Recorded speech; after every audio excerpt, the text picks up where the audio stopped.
मोक्षमार्गस्य नेतारं वितारं कर्मभूगतां ज्ञातारं विश्वतत्त्वानां वन्दे तद्गुणधर्म। तत्पर सूत्र में हम चर्चा कर रहे हैं कि कौन से परिणाम शुभ होते हैं और कौन से परिणाम अशुभ, और उसमें भी जो सांप्रदायिक आशव होता है, सांप्रदायिक मतलब कषाय वाला आशव, वो कैसे परिणामों से होता है ना। तो उनके लिए हमने कल 4 प्रकार के कारण खोजे, बराबर। 4 प्रकार के कारण कौन कौन से? एक तो इंद्रिय, फिर कषाय, अवृत और क्रिया। ठीक है ना, समझ रहे ना? कौन कौन से कारणों से कौन सा आश्रव होता है, बताओ। ये किसके कारण चल रहा है? ये जो बताए, इंद्रिय, कषाय, अवृत और क्रिया, ये किसके आश्रव के कारण है? सांप्रदायिक। सांप्रदायिक। सांप्रदायिक मतलब सांप्रदायिक मतलब घर में गेस्ट का आना, और इरियापत मतलब स्टेशन से बाय बाय कर देना। हाँ, कषाय रहे। हाँ, स्थिति और अनुभाग जिसमें पढ़ते हैं वह कहलाता है सांप्रदायिक आशव, और स्थिति अनुभाग जहाँ नहीं पढ़ते हैं वो कहलाता है इरियापथ आशव। तो इरियापथ आशव किन किन को होता है? हाँ, इरियापथ किन किन को होता है? कल लास्ट क्लास में पढ़ी थी ना क्लास, किस किस को होता है?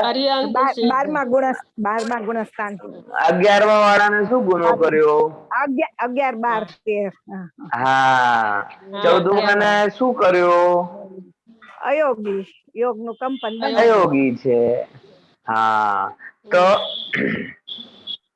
11वें 12वें 13वें गुणस्थान में इरियापथ आशव होता है, और 14वें से तो योग ही नहीं है, और योग नहीं है तो आश्रव कहाँ से होगा, बराबर ना। तो इस प्रकार से आगे के गुणस्थान में आश्रव वहां नहीं होता है। ये यहाँ पे अपन ने समझने की कोशिश की।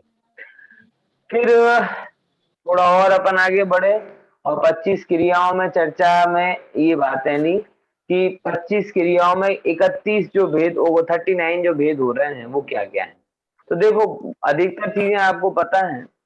देखो, चरणान योग में एक बात मैं आपको बताऊं, बड़ी गजब बात ये है कि घुमा फिरा के कितनी भी बात कर ली जाए, घुमा फिरा के कितनी भी बात कर ली जाए, लेकिन पाप के ओवरऑल कारण 3 ही है।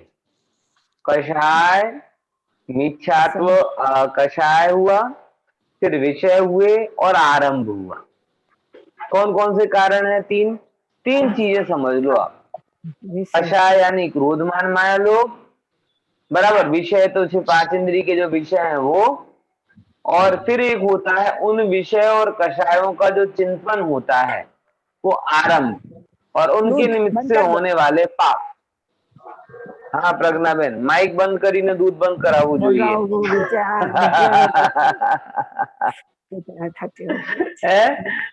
હા, માઇક બંધ કરીને दूध बंद કરાવવું જોઈએ। માઇક બંધ કર્યા વગર दूध બંધ કરો તો ઘણા બધા લોકો જો ઊભા થઈ જાય दूध જોવા, કે અમારો ચાલુ તો નથી। અરે પ્રજ્ઞાબેન, કઈ અમારા લેપટોપ માંથી અમારા ઘરની રસોડા સુધી તો જોઈ નથી લેતા ને? બરાબર ને? ચાલો, હવે આપણે અહીં આવી ગયા, બરાબર ને? તો बात ये है कि चाहे वो इंद्रिय कषाय, अविरोध, विकता वगैरह वगैरह जुदा जुदा प्रकार से कही जाए, लेकिन बात एक ही है। कौन सी? पापों का सेवन नहीं करो, कषायों का सेवन नहीं करो, विषयों का सेवन नहीं करो, और आरंभ आदि नहीं करो, बस। अब उसे 50 प्रकार से समझा जा सकता है, और ये आगे भी जो अब स्पेसिफिक आश्रव के कारण पढ़ेंगे ना, उन स्पेसिफिक आश्रव के कारणों में भी भले ही नाम अलग अलग आएंगे। ईर्ष्या नहीं करो, ईर्ष्या करने से ये बंद होता है, फलाने से वो बंद होता है, लेकिन अगर आप गंभीरता से देखने जाएंगे तो सब में एक ही बात आएगी यही बात, पाप, कषाय, आरंभ और जिसे कहे ना विषय, बराबर ना। तो उसी को हर जगह अलग अलग प्रकार से कहा जाता है। श्रीमद ने भी आत्मसिद्धि जब लिखी तो आत्मसिद्धि लिखने पर उन्होंने बहुत सिंपली भाषा में दो बातें कही हैं कि जीव के शत्रु बहुत सारे हैं, उनमें मुख्य तीन हैं। कौन कौन से? मोह, राग, द्वेष। मोह राग द्वेष। यानी हाँ, हाँ, ये मोह, राग, द्वेष ही अभाव करने लायक हैं। बहुत सिंपल चीजें हैं, हजार प्रकार से समझो तो भी एक बात है, एक सीधे सीधे समझ लो तो भी एक बात। सिंपली भाषा में बात ये है कि भैया जीव को बहुत सारी चीजें हैं, उनमें प्रॉब्लम किसमें, सॉल्यूशन किसके अंदर आएगा? बोले कि मोह राग द्वेष ही जीव को बांधने वाले हैं और मोह राग द्वेष के अभाव से ही जीव सुखी होता है। सिंपल भाषा में बात तो इतनी है, बाकी सब विस्तार। बात समझ में आ रही कि नहीं आ रही? तो ये को थोड़ा अपन विचार लेते हैं। तो यहाँ जो बताया जा रहा है, आगे जो 25 क्रिया बताई जाएंगी, 39 भेद बताए जाएंगे, ये सब ऑलमोस्ट इन्हीं चीजों का विस्तार है। यानी आपको विस्तार से जानने को मिलेगा। जो बातें आप सामान्य से जानते हो उसी को विस्तार से जानने को मिलेगा। तो विस्तार से जानने का फायदा क्या है बताओ? विस्तार से जानने का फायदा क्या है? कोई बताएगा विस्तार से हम क्यों जान रहे हैं? हैं? देखो, सरल भाषा में अगर हमने किसी से बोला भाई हाथ धो लो, है? बोलो बोलो हाँ, दिनेश भाई। करेंगे नहीं। हाँ देखो, मुद्दा इतना ही सा है कि जितना आप विस्तार से बताते हो, जितना विस्तार से कहते हो, उतनी प्रतीति दृढ़ होती है। विशेष ज्ञान और विस्तार ज्ञान की महिमा ही इतनी कि जितना आप विशेष जानते हो, जितना विस्तार से जानते हो, उतनी उसकी प्रतीति दृढ़ होती है। अथवा ये कहें, प्रतीति दृढ़ करने के लिए ही विस्तार से जाना जाता है। जब उसके ऐसे समझो कि अगर हम सामान्य इतना कह दें कि भाई कोरोना खतरनाक है, इतना बोल दिया, क्या बोला? कोरोना खतरनाक है। आपको कोरोना के बारे में जानकारी तो मिली, लेकिन आपके अंदर में ऐसा रहा कि जैसे मतलब कोई खास बात नहीं। अब जब उस कोरोना के बारे में ये बताया गया कि अरे देखो तुम्हें पता नहीं है, तुम बहुत कैजुअल ले रहे हो उसको, 2 दिन में जाता है, 2 दिन में तो तुम्हारे 90% फेफड़े को खराब कर देता है। कोरोना के कारण विश्व में इतनी करोड़ मौतें हो, इतने करोड़ लोग इन्फेक्टेड हो चुके हैं, इतनी करोड़, इतने लाखों मौतें हो चुकी हैं। हवा से फैल जाता है, इससे फैल जाता है, बड़े बड़े डॉक्टर को हो गया, बड़े बड़े एक्टर को हो गया, इसको हो गया, उसको हो गया। जितना ये विस्तार से बताते हैं तो प्रतीति में क्या जाता है, जो हमारी प्रतीति में भी चल रहा है, कोरोना कोरोना। क्यों? विस्तार से जाना, विशेष जाना। टीवी में देखा तो कोरोना, अखबार में देखा तो कोरोना, बातें हुई तो कोरोना। बोले पंडित जी आपके पास आए थे, आपने भी एग्जाम्पल दिया तो कोरोना। बोलो, तो इन सब विशेष बातों का क्या असर पड़ता है कि हमारे दिमाग में जो कोरोना की गंभीरता है वो ख्याल में आती है। समझ में आया कि नहीं है? ऐसे ही जब हम, एक तो सामान्य अपन ने बोल दिया आश्रव, इतने मात्र से हमारा मजा नहीं आया, और मतलब ठीक है होता होगा, लेकिन जब हम आश्रव को बताते हैं कि व्रत अव्रत से भी फैलता है, कषायों से भी फैलता है, बराबर, और विषयों से भी फैलता है, 25 प्रकार की क्रियाओं से भी फैलता है, तो जितना हम उसके बारे में विशेष जानेंगे, जैसे हमने कोरोना के बारे में विशेष जाना, तो हमारी जीवन शैली में हमने यथा योग्य बदलाव किया। नहीं तो पॉसिबल था कि गुजराती और अहमदाबादी खून 1 महीने तक बैठे घर का खाना खाए। बोलो पॉसिबल था क्या? गुजराती बीजो कोई हो, अमदावादी तो થઈ જ ના શકે। ખાણી પીણી નો શહેર છે અમદાવાદ, એવું કહેવાય। पर ये कोरोना के कारण क्या हुआ, सब घर बैठे तपस्वी बन गए ना। 3 बजे आ जाते बेचारा, नहीं तो बताओ 10-10 बजे तक चलने वाली 3 बजे भी दुकान से आ जा रहा है। हर आधे घंटे बाद बाहर का, ये क्या हुआ? कि उसकी गंभीरता को समझे, और गंभीरता के कारण ही हमने क्या किया, अपनी जीवन शैली में बदलाव किया और उससे बचने का यथायोग्य प्रयास किया। एक आध लाइन में कोई समझ जाए तो अच्छी बात है, लेकिन सामान्य व्यक्ति एक आध लाइन में समझते नहीं। इसलिए फोन में भी गवर्नमेंट सुनाती है आपको, कोविड से बचने के लिए ये करें, कोविड से बचने के लिए वो करें, सब बता रहे हैं। क्यों? ये सब विशेष ज्ञान और विस्तार से ज्ञान क्यों दिया जा रहा है? क्योंकि ये चीज जितनी विस्तार से आप सुनते हैं तो उसके बारे में गंभीर होते हैं, और गंभीर होते हैं तो छोड़ने के लिए तैयार होते हैं। अगर इतनी विस्तार से नहीं कहा होता, एक आध बार ही किसी ने बोल दिया होता कि कोरोना है, तो हम शायद इतने नहीं सोचते जितना भी सोच रहे हैं। बात समझ में आ रही कि नहीं आ रही? तो ये एक अंतर है जो इसके द्वारा घटित होता है।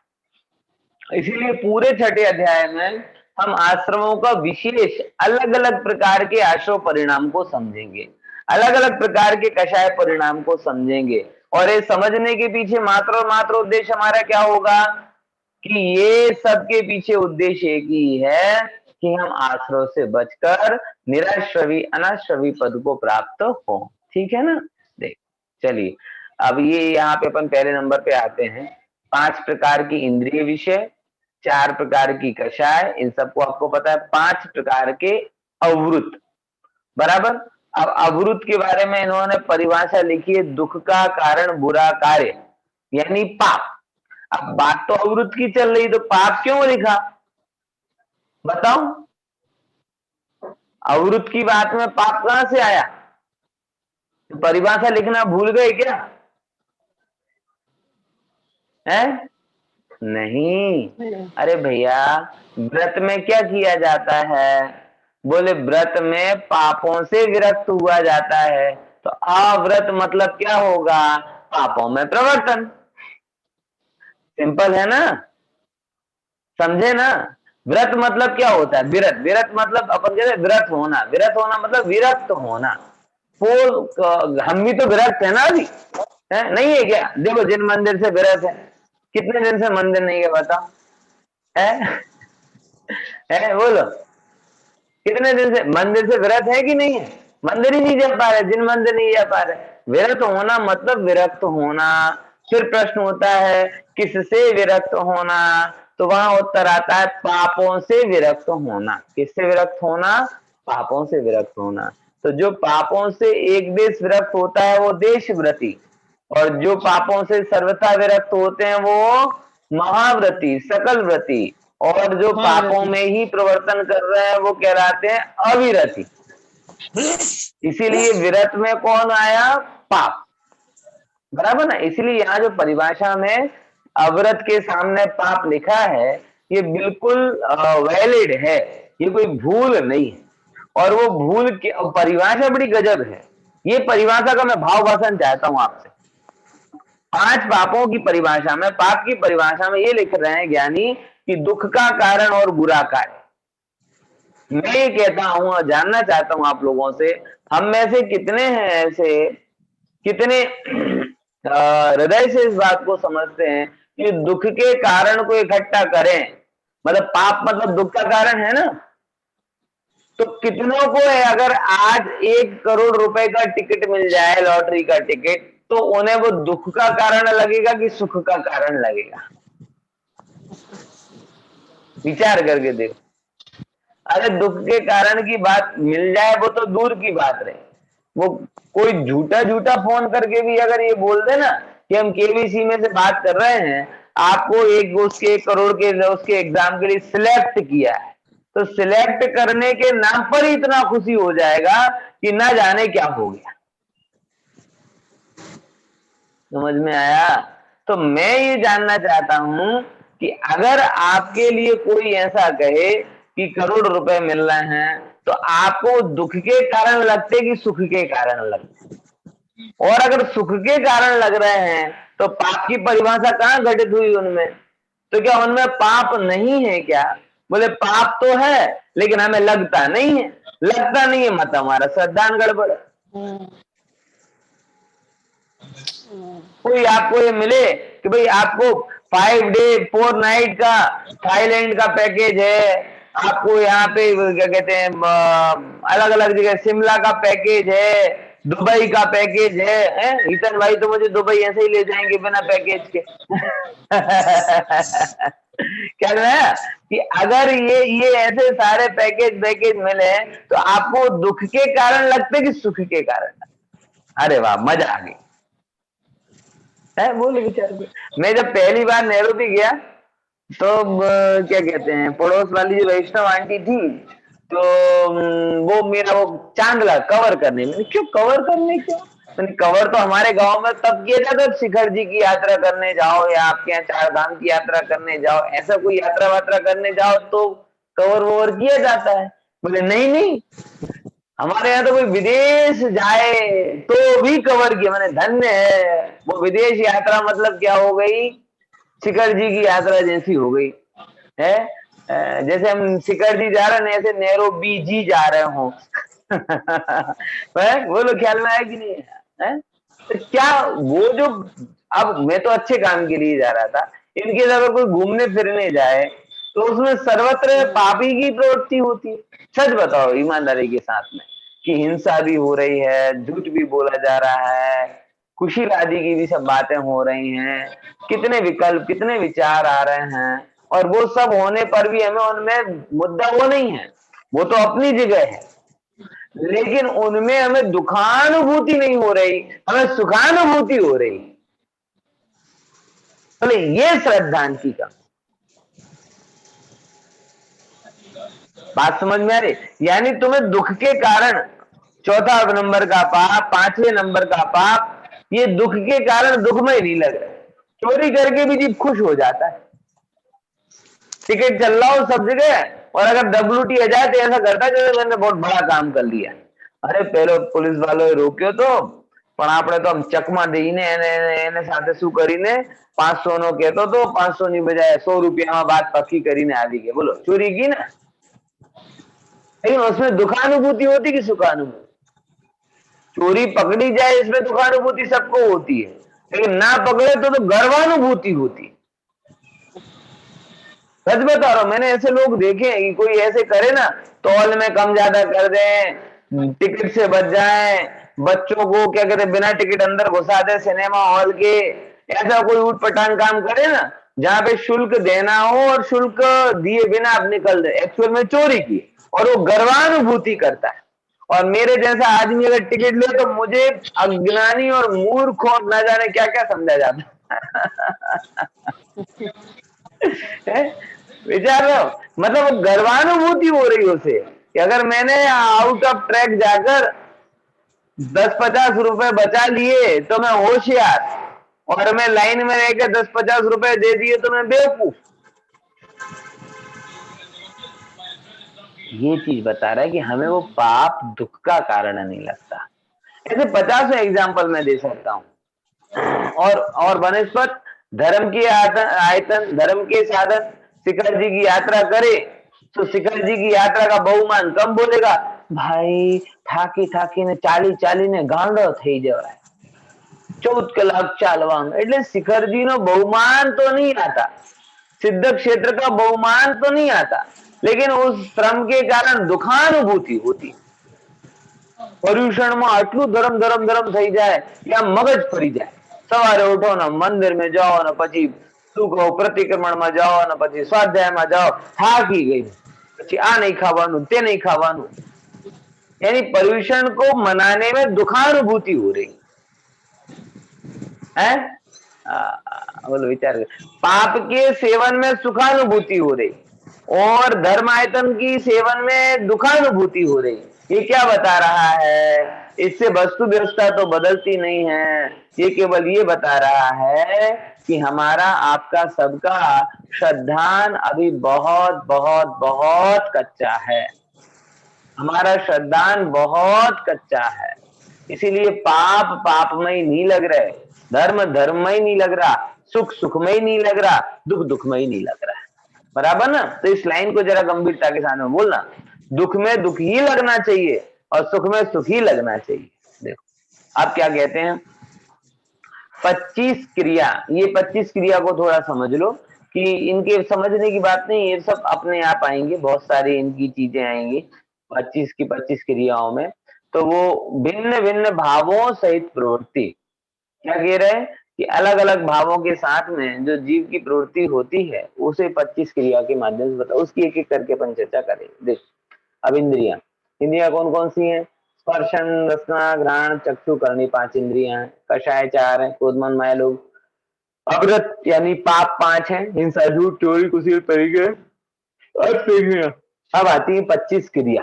25 क्रिया का काफी विस्तार से वर्णन है और मैं चाहता हूं कि आप इस चीज को थोड़ा गंभीरता से समझें, क्योंकि तत्वार्थ सूत्र के अलावा अन्यत्र इतना विस्तार से वर्णन आपको कहीं जानने के लिए नहीं मिलेगा। बराबर। तो जो विशेष जानने वाली बात मैं आपको कह रहा था वो यह 25 क्रिया तत्वार्थ सूत्र में ही वर्णित है, अन्यत्र उतनी विस्तार से वर्णित नहीं, इसलिए गंभीरता के साथ में आप उसको सुनिएगा। देखो, 25 क्रिया को बाइफरकेट किस हिसाब से किया है?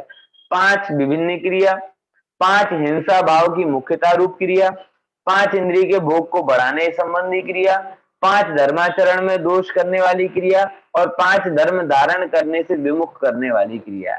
यानी मोटा मोटी 25 प्रकार की क्रिया को 5 भागों में वर्गीकृत किया गया है।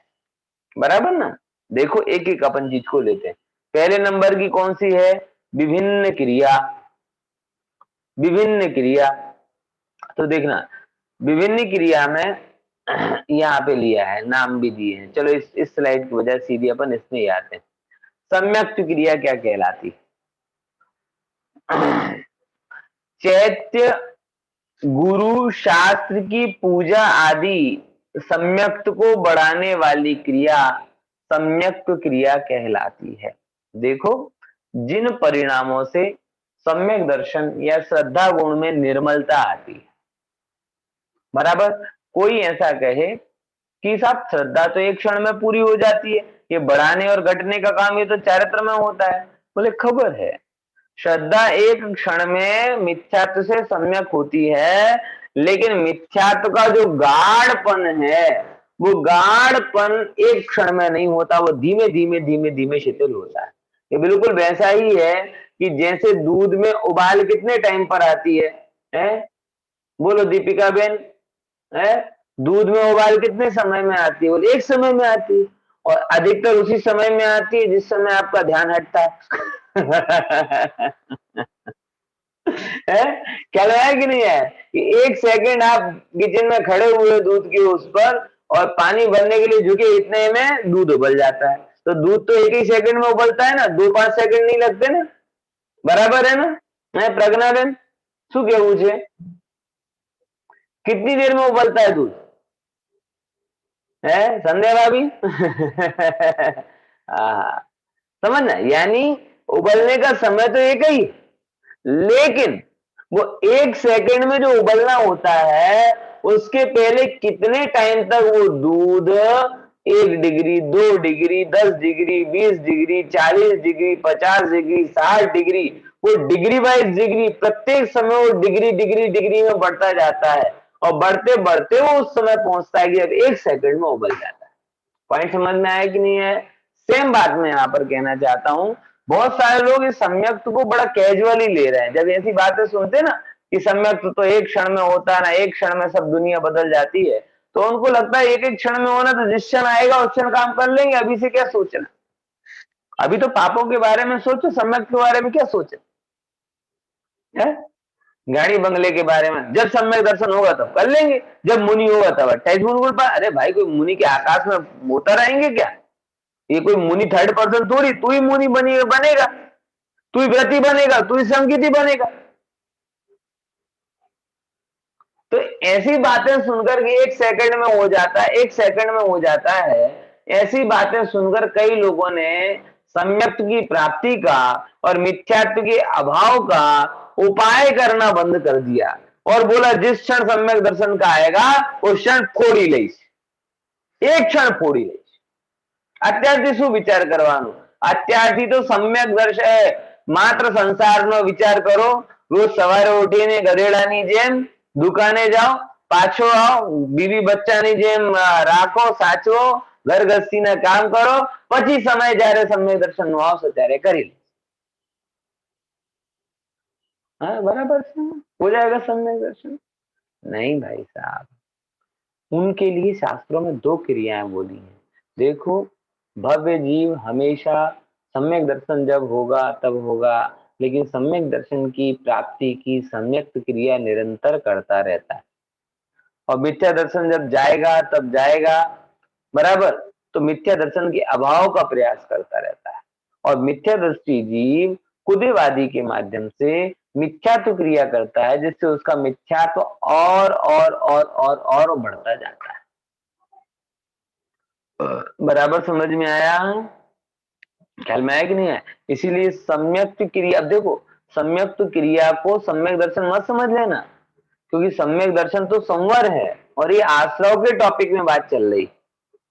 बात आ रही ना समझ में? समझ में आ रहा है ना? ये सम्यक क्रिया को सम्यक दर्शन मत समझ लेना, क्योंकि सम्यक दर्शन तो संवर तत्व है। और ये छठे अध्याय कौन से तत्व का वर्णन है? कि छठे अध्याय में आश्रव तत्व का वर्णन है। तो ये एक्चुअल में आश्रव की ही बात है, लेकिन इतना समझ लीजिएगा कि सम्यक दर्शन के लिए या सम्यक दर्शन की प्राप्ति के लिए जो क्रियाएं होती हैं, उन क्रियाओं को ही सम्यक दर्शन की कारणभूत ये यहाँ पर जो आश्रव क्रिया है वो कहा। बात समझ में आ रही कि नहीं आ रही? हाँ, देखो है तो हमेशा नफे का धंधा करना।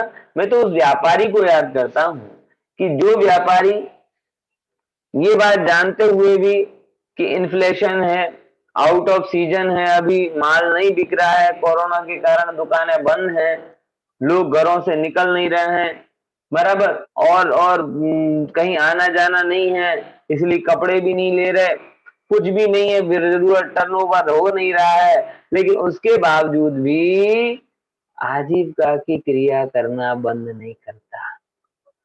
अभी उसके पास पूछो तो 50 समस्या गिना देता है। अरे पंडित जी पूछो ही नहीं, दुकान चल नहीं रही है, आदमी आ नहीं रहे हैं, ये माल बन नहीं रहा है, पेमेंट रुका हुआ है, ग्राहक की तकलीफ फरकती નથી, આખો દિવસ દિવા દુકાનમાં જઈએ તો 500 રૂપિયાની ગ્રાહકી થાય છે, તોય पूरी समस्या होने पर भी वो दुकान खोलने रूप क्रिया कभी बंद नहीं करता। गवर्नमेंट ने 9 बजे बोला है तो 8:45 पे चला जाएगा। गवर्नमेंट ने 3 बजे बंद करने का, मंगल करने का बोला है तो 3 बजे से चालू करेगा तो 3:30 4 तो खींच ही लेगा। बराबर ना? कपड़े वाले बहुत ऐसा विचार कर, ठीक है। लॉकडाउन में सबसे ज्यादा परेशान कौन? कपड़े वपड़े वाले, किराना वाले और दवाई वाली की तो खूब चल रही है, लेकिन ये कपड़े वाले जो होते हैं ना, मेरे घर पे भी कपड़े की दुकान है, तो भाई लोग बताते रहते हैं, समझ में आएगी। सबसे ज्यादा तो उनको तो कहीं आना जाना हो तो लोग कपड़े नहीं ले, बाकी तो सब चला लेते हैं। शादियां बंद है, लोग आ जाए कम रहे हैं, बराबर। तो इतनी सब समस्या होने के बावजूद भी, आय न होने पर भी, आजीविका कम होने पर भी आजीविका की क्रिया करना बंद कर देते हो क्या? है बताओ। નથી આવ્યા આજે વિપુલભાઈ? દેખાતા નથી હે? છો વિપુલભાઈ? આ फोटोમાં છે। समझे कि नहीं समझे? तो ये क्रिया है कि सम्यक्त होने पर भी, सम्यक्त जब होगा तब होगा, लेकिन सम्यक्त के लिए जो क्रियाएं की जाती हैं वो सम्यक्त क्रिया कहलाती हैं, बराबर। तो व्यापारी से सीखना कि नहीं सीखना? बोले व्यापारी से व्यापार सीखो या ना सीखो, लेकिन व्यापारी से व्यापार की क्रिया सीखो। क्रिया मतलब जैसे लाभ नहीं होने पर भी जिससे लाभ होता है वो क्रिया छोड़ता नहीं, ऐसे ही सम्यक दर्शन का लाभ न होने पर भी जिनसे सम्यक दर्शन का लाभ हो, ऐसे देवशास्त्र गुरु आदि का स्तवन भक्ति पूजन आदि क्रियाओं को करना वह छोड़ता नहीं। बोलो संजय बाबू, है શું છે? હા હેન્ડ રેસ કર્યો તો હા શું કેવું છે માર્કેટ નો? તમને યાદ કર્યા હતા એમ બરાબર ને? તો એ બધાની શું સમદુખિયા પાર્શિયલી. ચલો પ્રશ્ન બધા છો.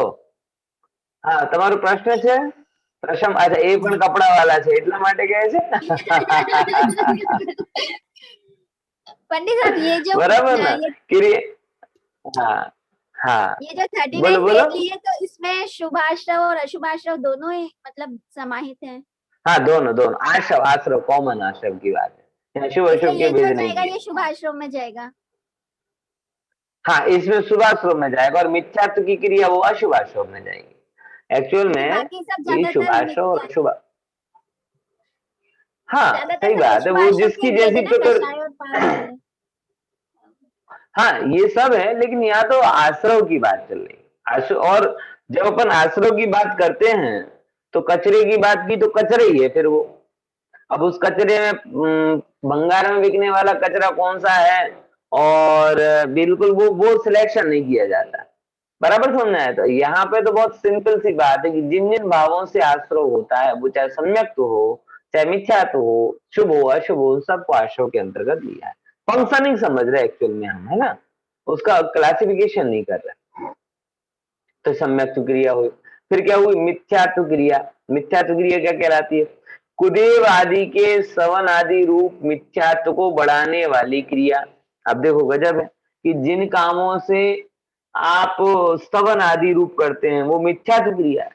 मैं आजकल देखता हूं बहुत सारे जैन, वो मतलब स्टेटस में भी कुछ भी रखते हैं, मतलब कभी भी किसी का भी स्टेटस रख देंगे, किसी का भी भजन जोड़ देंगे, हर किसी की बधाइयां दे देंगे, और उन सबको लोग लिबरल। लेकिन ये सब चीजें अल्टीमेटली मिथ्यात्व को बढ़ाने वाली हैं, इसलिए करने योग्य नहीं है। वो ये बात बिल्कुल भूल जाए, मिथ्यात्व की क्रिया कर रहे, यानी वो उसे धर्म समझते हैं। एक्चुअल में धर्म कहाँ है उस, कहाँ है धर्म उसमें जिसमें राग देश की बात आवे, विकताओं की बात आवे, विडंबनाओं की बात आवे? वो धर्म है कहाँ? और उनको वो सब रख देते हैं। ये सब आजकल नए प्रकार का वो मिथ्या क्रिया हो रही है। पहले तो मंदिरों में जाके भजन किए जाते थे, अब मोबाइल में हो जाते हैं। पहले तो उनके सत्संगों में वहां जाके सुनना पड़ता था, अब वो यहीं बैठे बैठे सत्संग सुन लेता है, और वो सत्संगों के माध्यम से दुनिया भर की संसार के पोषण की युक्तियां सीख लेता है। इसलिए ध्यान रखना भाई साहब, बहुत जरूरी है। मैं बार बार कहता हूं, आज के समय में सम्यक पर दृढ़ रहना तलवार की धार पर चलने के जैसा है, क्योंकि इस मोबाइल के आने से सारी लिमिटेशन टूट गई। सारी लिमिटेशन टूट गई मतलब समझ में आ रहा है ना, कि पहले तो कहीं जाके सुना जाता था कुछ करके, अभी कुछ भी आप अपने बैठे बैठे किसी के फॉलोअर हो, किसे पता? आप सीमंदर युवा फेडरेशन को सब्सक्राइब करके बैठे हो कि स्वामी नारायण को सब्सक्राइब करके बैठे हो, किसे पता? क्या सुन रहे हो आप? ये तो नाम लिया है, बाकी किसी से कोई बैर नहीं मेरा। कहने का तात्पर्य यह है कि अध्यात्म कहां से ले रहे हो आप, धर्म कहां से ले रहे हो? राग और वितराग को मिक्स तो नहीं कर रहे कहीं, हिंसा और अहिंसा को मिक्स तो नहीं कर रहे कहीं, संसार और मोक्ष मार्ग को मिक्स तो नहीं कर रहे कहीं, है? समझना, ये बहुत जरूरी है, खासकर इस युवा पीढ़ी के लिए, जहां पे सोर्स ऑफ नॉलेज बहुत हैं लेकिन प्योरिटी ऑफ नॉलेज बिल्कुल भी नहीं। आज की युवा पीढ़ी की सबसे बड़ी समस्या, जो मैं बार बार कहता हूं, कि उसके पास में सोर्स ऑफ नॉलेज बहुत है मगर प्योरिटी ऑफ नॉलेज नहीं है। तो उसमें जैन दर्शन की जो प्योरिटी ऑफ नॉलेज वाला कॉन्सेप्ट है, वो जरूर उसे समझाने की आवश्यकता पड़ती है। मिथ्यात्व के बारे में बात कही। अब देखो प्रयोग क्रिया, अब आप कुछ भी करोगे शरीर के माध्यम से कर रहे हो ना, कुछ भी करोगे, शरीर से गमन करोगे आगमन करोगे, वो श्रीमत का कथन आता ना, पग मुक्ता पाप लागे। पग मुक्ता पाप लागे मतलब पैर को रखते ही, क्यों? क्योंकि आश्रव होता है भाई। जैन दर्शन आपको बाहर में हाइपर एक्टिव करने का लिए नहीं कहता। जैन दर्शन कहता है जरूरत प्रमाण ही आवागमन करो, बाहर ज्यादा जाने की जरूरत नहीं है, अंदर में रहने का प्रयास करो। क्योंकि गमन आगमन की क्रिया भी निर्दोष नहीं है, उस गमन आगमन की क्रिया से भी आश्रव होता है। तो वो सब क्रियाएं कौन सी कहलाती हैं? प्रयोग क्रिया कहलाती हैं। योग को संचालित करना, योग को बढ़ाना, ये सब प्रयोग क्रियाएं कहलाती हैं। अब देखो समाधान क्रिया, ये बहुत गजब बात है। संयम धारण करने पर भी अविरति की ओर झुकना, इस चीज को अब जरा गंभीरता से समझो। कई बार क्या होता है कि परंपरावश अथवा देखा सीखी हम कुछ संयम धारण करते हैं। फॉर एग्जाम्पल, जैसे परंपरावश हमने पर्यूषण में हरी वनस्पति नहीं खाई, परंपरावश हमने जमीकंद नहीं खाए, बराबर, परंपरावश हमारे घर में मद्य मांस मधु आदि नहीं आते, बराबर, कुल परंपरा हमारी है। 10 लक्षण में ये करते हैं। अब देखो गजब है, कर तो रहा है विरत, है तो क्या विरत के काम, पाप से विरत है ना, लेकिन उसके बावजूद भी जो, अरे यार कहाँ जैन में हो गए, आलू नहीं खा सकते बताओ, प्याज नहीं खा सकते, ये बाहर वाले कुछ भी खा रहे हैं, ये कितने भाग्यशाली। अब भाई तुम खा लो समोसा, तुम खा लो पानी पूरी बाहर की आलू वाली, हम तो नहीं खा पाते, हम जैन है ना, मतलब बोल नहीं खा रहा, लेकिन वो रुझान कैसा है उसका, रुझान कैसा है? अविरति की तरह, उसे गर्व नहीं। अगर आठम चौदस के दिन अष्टमी हरी नहीं बन रही है तो ये मन में भाव नहीं आता कि धन्य है आज मेरे निमित्त से, भोजन के निमित्त से हिंसा नहीं हुई। उसे ये भाव, अरे यार आज अष्टमी है, आज है हरी, जे दिवस आम अष्टमी चौदस हो ना तो ये दिवस तो खबर ज નથી પડતી શું બનાવવાનું, વિચારો એમાં એ દિવસે પંડિતજી ને કોઈને જમાડવું હોય તો વધારે ટેન્શન, એમને શું ખવડાવ્યું છે, विचार कितनी चिंता। मतलब क्या हो रहा है कि है अविरति में, लेकिन रुझान किसकी तरफ से है? व्रत में, लेकिन रुझान किसकी तरफ है? अविरत की तरफ। भाप बांध रहे हो। अगर आपको, मुझे बहुत अच्छे से याद है स्मारक में जब हम लोग नए नए गए थे तब अष्टमी को कष्टमी कहते थे, है क्या कहते थे? जयपुर में अष्टमी पहुंचे थे ना, तो अष्टमी के दिन ऐसी सब्जी बनती थी, तो अष्टमी को हम लोग उस दिन कष्ट, आज कौन सा दिन बोले? कष्टमी है। कष्टमी क्यों कष्टमी है साहब? क्योंकि वो खाने में मजा ही नहीं आएगा, मतलब आज एक आसन जैसा होने वाला है। तो क्या हो गया? कष्टमी हो गई साहब। अब ये भाव, आप आपने एक दाना नहीं सेवन किया हरी वनस्पति, हरी वनस्पति एग्जाम्पल है, बाकी 50 जगह आप लगा सकते हैं। एक दाना आपने नहीं सेवन किया सब्जी का, हरी वनस्पति का, लेकिन अंदर में रुझान किसकी तरफ पूरा का पूरा हो गया आपका? ये पाप की तरफ। तो उससे पाप बनेगा कि नहीं बनेगा? बोले समाधान क्रिया आपकी है। अब देखो, ईर्यापथ आश्रव के कारणभूत जो परिस्पंदात्मक क्रिया है वो ईर्यापथ आश्रव, यानी 11वें गुण स्थान के बाद में जो भी योग का कंपन होता है उस कंपन को ईर्यापथ की क्रिया कहते हैं। मतलब वो क्रिया है लेकिन वो आश्रव का कारण। इससे एक बात सिद्ध होती है कि ईर्यापथ एक समय का ही हो लेकिन आश्रव तो है। इसीलिए करणान योग अनंत भगवान को भी एक समय का आश्रवी और एक समय का बंध कहता है, एक एंगल